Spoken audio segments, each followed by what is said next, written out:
growing up in product, all the people I looked up to, all the ladders I had seen were linear. And they all culminated at this apex of product management, the Chief Product Officer. And I thought to myself, you know what? I like product, I like people, I like teaching. This is who I want to be. I want to be a CPO. So I diligently made my way from graduate to mid to senior to group to director to senior director. Fancy, huh? I even got myself new earrings for that one. Until, well, the highs didn't make up for the lows anymore. Here I was, 10 years into my product management career, grappling with this existential question: is my ambition at odds with my tolerance for aggro?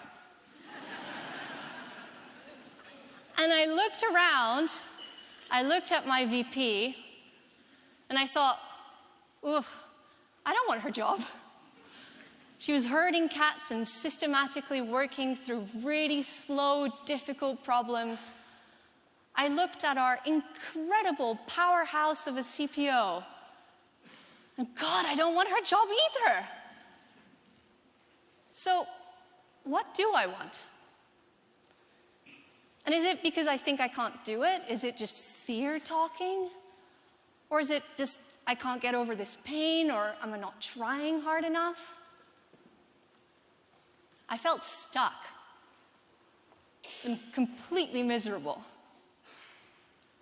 And this feeling of feeling stuck is something I recognize in the leaders I coach.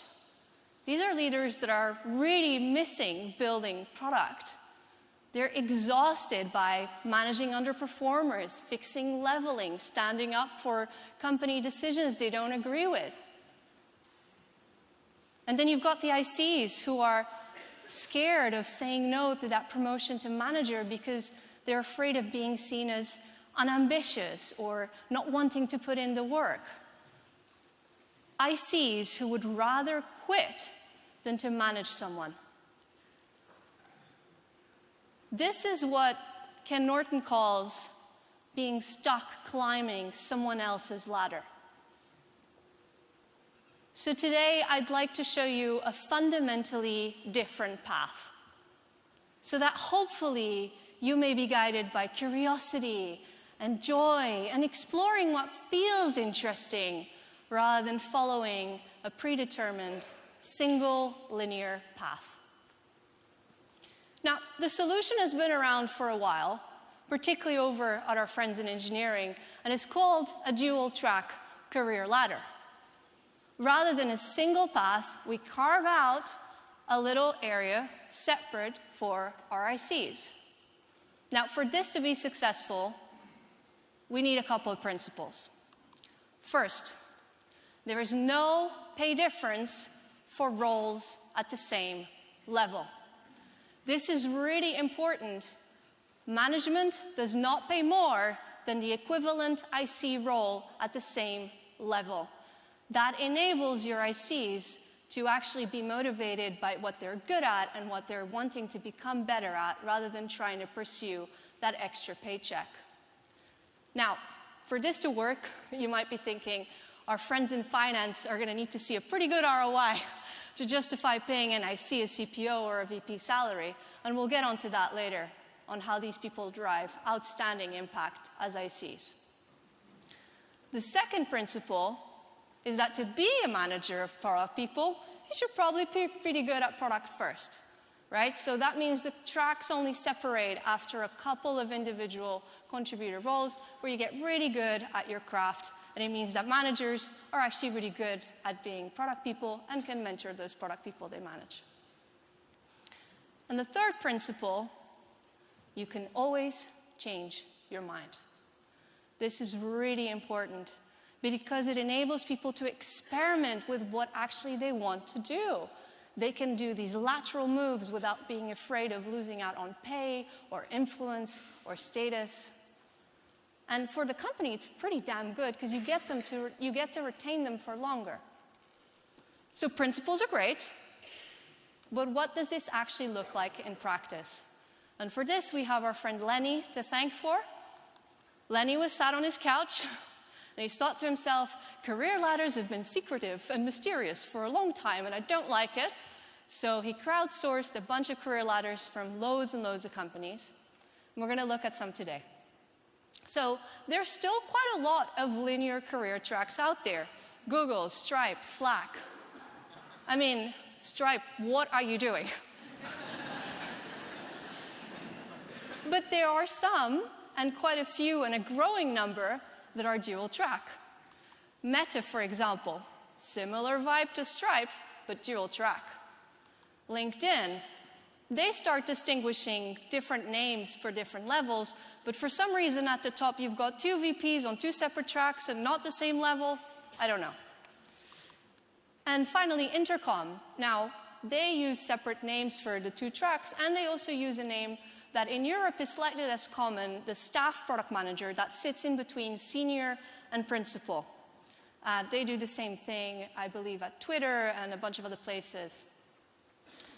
Mixpanel is the other one. So looking at all of these, I'd love to add a couple more principles. A lot of the ones we've seen have this lopsided view where management is a little bit taller than the IC track. I'd love to challenge that.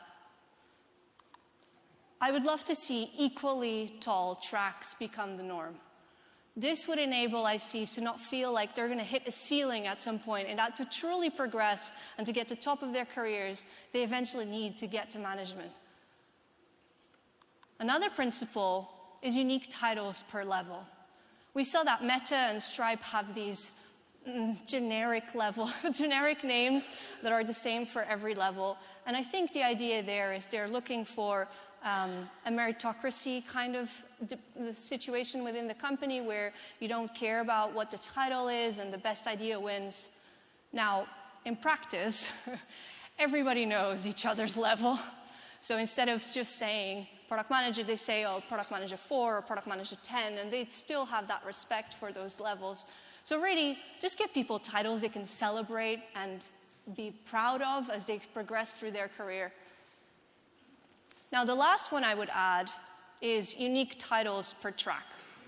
And this makes it so that it's easy to distinguish who is currently becoming really, really good at being a manager and who is perfecting their product management craft. Okay, so these are great principles, and here are some names you could use for inspiration. This is the track and the ladder I'm going to be using throughout this presentation. If your company is bigger, you might want to add layers in between, so PM1, PM2, Senior 1, Senior 2. Or if your company is much smaller, you get rid of some layers, so maybe you get rid of Director or CPO and you just have a VP. Well, hopefully you can do the gymnastics of your own ladder. So let's get into it. Who are these staff? Who are these principals? Who are these distinguished people? What are they up to all day? I'm going to take you through their experience, their scope, 2 different ways of setting up the dual-track career ladder, and we're going to end on some archetypes for some inspiration. Let's start with experience. So with a ladder of this size, I would peg seniors at least 3 years experience. And I'm going to be explicit here. I'm talking about product management experience. Build, measure, learn, see the market evolve, see industries rise and fall and change. I would say staff at about 5, principal at about 10, and distinguished should be a veteran. 15, 20 years experience in product. Fun fact, there's only 56 people in the world with the title Distinguished Product Manager. So that's experience. On top of that, a lot of these roles will be advertised and require specific expertise on their domain. So maybe to be a staff, you need payments expertise or machine learning expertise, or at Intercom, one of the staff PMs is a specialist in growth product management. Now, with all of this experience, obviously comes the ability to tackle complex scope. So how do you give big enough scope for these heavyweights? I would think about the sphere of influence and the sphere of impact and how complex it is. So a senior would do something like take on a large, high-scrutiny product. A staff might lead the most complex product at the level of the domain or the group or the line of business or the geography. The principal is expected to change the trajectory of the entire company with their product impact. And the distinguished should change the industry. So you start to see how big the impact here. And I'd love to share with you some of the quotes I heard while I was interviewing some of the people that do these jobs. One of them used to be a principal at Microsoft, and he told me that it feels like he is on a plane with nowhere to land, with a team behind him, and he has a chainsaw, and he's being thrown off the plane to clear the airfield for the plane to land. That's the level of scope we're talking about.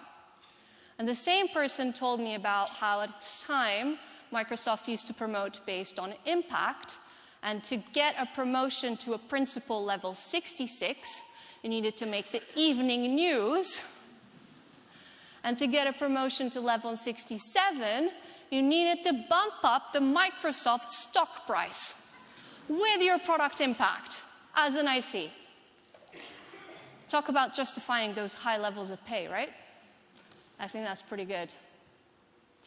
So we looked at our 6 principles and the scope and the experience.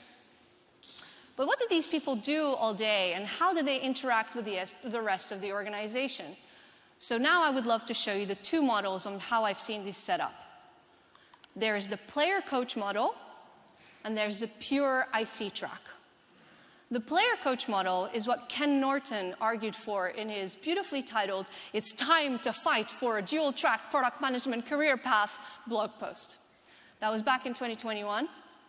And in his blog, he tells the story of a company that has this structure. So you've got a VP, a director, and a bunch of mid-PMs and group PMs. And this company has a unique opportunity to leverage its market position to create a brand new product from scratch that could potentially change the industry. And they look at all the people, they look at the PM director, Kangaroo, and they go, ooh, I don't think he's got capacity to create this thing from scratch. He's certainly senior enough to tackle it because it is so risky and the board is so excited about it, but he just can't do it. Look at all the people he's managing. So instead, they promote the group product manager called Rabbit to a new role they created called a principal PM. So this PM starts reporting to the VP product.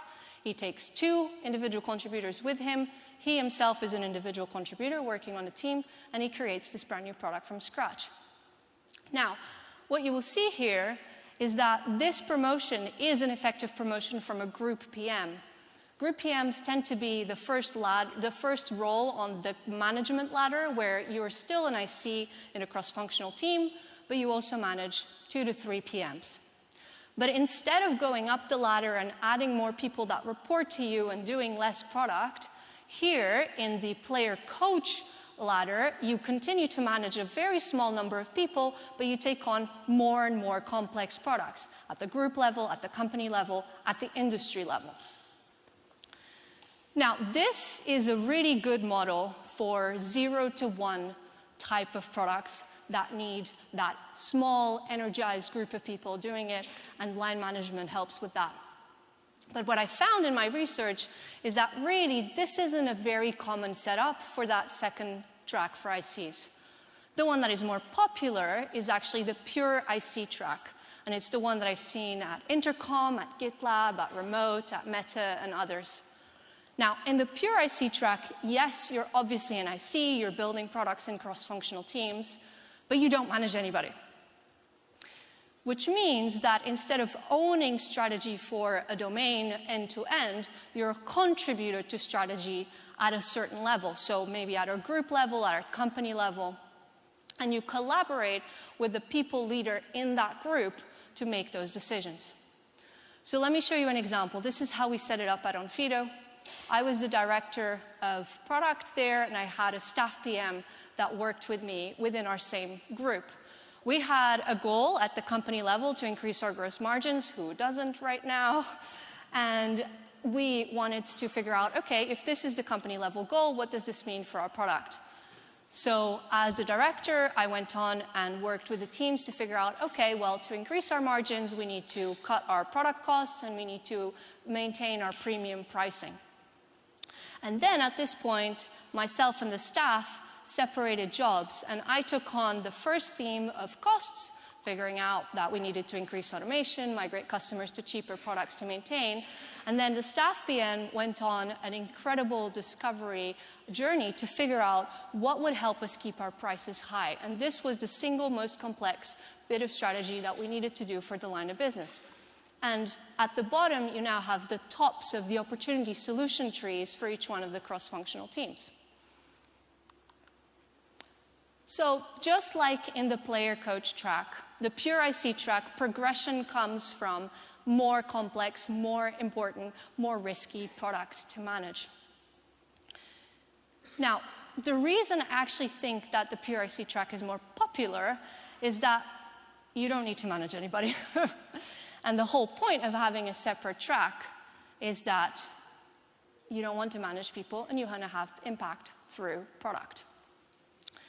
Now, as you grow into the higher levels of the ladder, building product and doing strategy is not enough. You need to have impact beyond that. So what does that look like? Some companies are really prescriptive about what this looks like. For example, GitLab will say that for a principal, which in our books would be equivalent to a staff, you need to build product, do strategy, and you need to coach ICs. Now, for the next level, a senior principal, build product, do strategy, and a bunch of other stuff.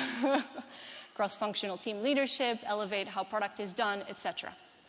Now, in other companies, they're not as prescriptive.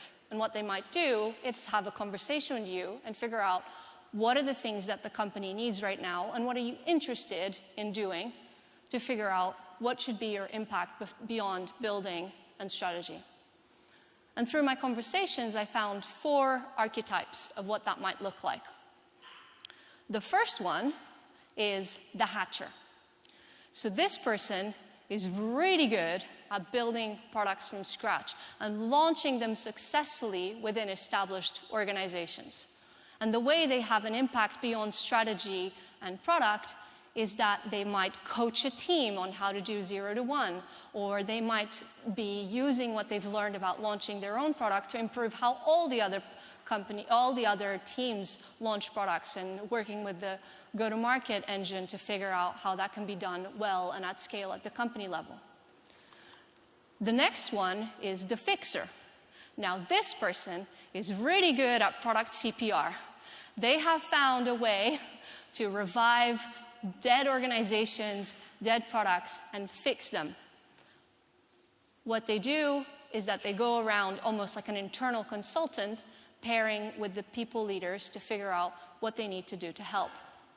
And beyond building products and strategy, they might do things like lead cross-team projects across multiple parts of the organization to fix an underlying issue, or taking what they've learned from their fix-it retros and improve organizational-wide practices so it doesn't happen again. The next one is the industry molder. Now, this person has typically built over 10, 20 years the right relationships and the right industry expertise to really drive influence. So they might sit on a board of a regulatory body or have really great relationships with country-level regulations or something like that. Beyond building product and strategy, they typically act as evangelists for the company, and they shape the future of the industry. The last archetype I wanted to share with you is the practice lead. So this person really enjoys elevating how product is done within the organization, or hopefully also within the community. Beyond building product and driving strategy, they might be doing things like coaching or doing evangelism on how product is done within their company, or upgrading the toolkit of how product is done. Now, the hatcher and the fixer tend to move around. So every 6 months, every year, every 2 years, depending on the situation, once you've launched from 0 to 1, you hand over that product to a maybe less experienced PM to grow it. Once you've fixed the situation, well, it's fixed, you can move on to the next fire. Whereas the industry molder and the practice lead are more stable positions that will stick around for a little bit longer. The other thing I would mention is that these are no way set in stone. And in your own careers, you will discover and forge your own way and create new types of IC leaders. So with everything I shared with you today, I would love for you to start thinking, are you climbing someone else's ladder? Is management the thing that you want to do? What do you really want? What do you really enjoy? Tomorrow, when you're recovered from the drinks, take a piece of paper and write this down. What gives me energy? What drains me? Make a list and stare at it for a little bit. I did that. And what I realized is that as Onfido grew from 100 to 650 people, the things that gave me energy started to fade away.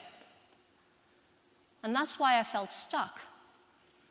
And so with this insight, I took a product leadership role at a much smaller company where I am effectively a player coach.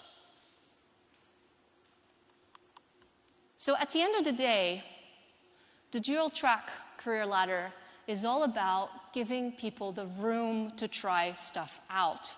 It's about enabling people and your best talent to stick around for longer by living out these multiple careers within your organization. And if you're a people leader today, and looking around the room, there will be a lot of you that will be the people leaders of the future. It's up to you. It's up to us. We are the key to making the Dualtrack ladder the standard in our profession. Let's make sure no other PM ever feels stuck climbing someone else's ladder ever again. This talk wouldn't have been possible without the help of loads and loads of people. And if you'd love the slides, please take a photo now. They're available on my website, which you're very welcome to download. And please reach out if you have any questions or if you want to chat. Thank you for having me, and I'll speak to you soon.